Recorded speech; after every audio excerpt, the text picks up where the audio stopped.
Everyone, welcome back to the channel. In this video, I'll show you how to create professional videos with InVideo AI and improve your content with a clear script, high-quality visuals, natural voiceover, and a polished presentation.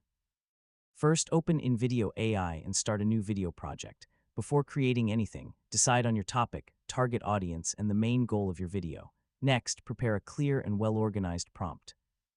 Explain what you want the video to cover, the tone you prefer, the type of visuals you want, and the overall style of the presentation.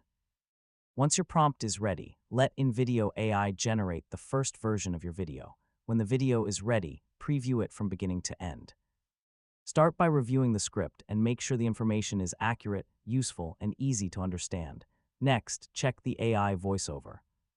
Choose a voice that sounds natural and Everything. professional, and make sure the I was narration looking for a matches the piece when tone of your Tiffany content. called.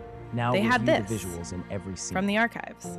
Replace any images or video clips that don't match the narration or look low quality. Keep your visual design clean and consistent.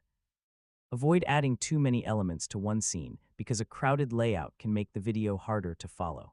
Next, organize your scenes into a logical structure. Start with a clear introduction, explain the main points in order, and finish with a useful conclusion. You can also add subtitles and on-screen text to highlight important information. Make sure the text is readable and doesn't cover important visuals. If you use background music, select a track that matches your content and keep the volume low enough that the narration remains clear. Now check the pacing of the video. Avoid unnecessary pauses and make sure each scene gives viewers enough time to understand the information. For